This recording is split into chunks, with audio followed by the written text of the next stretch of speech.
60 secondes expat. L'info de la mobilité internationale. Présenté par Flavio Pereira.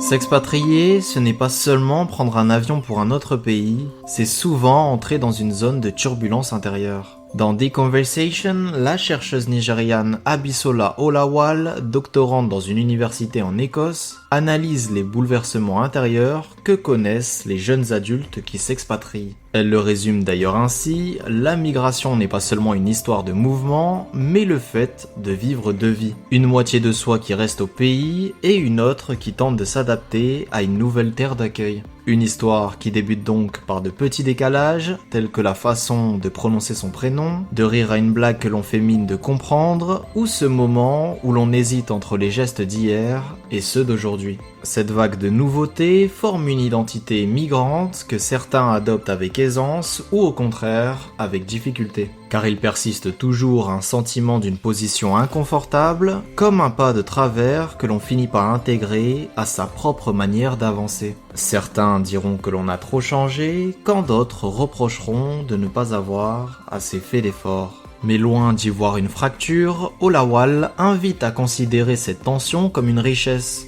Car au fond, le sentiment d'appartenance ne se résume plus à un drapeau, un territoire ou une culture, il se construit dans la capacité à s'épanouir dans plusieurs mondes. Toute l'info de la mobilité internationale est disponible sur françaisdanslemonde.fr.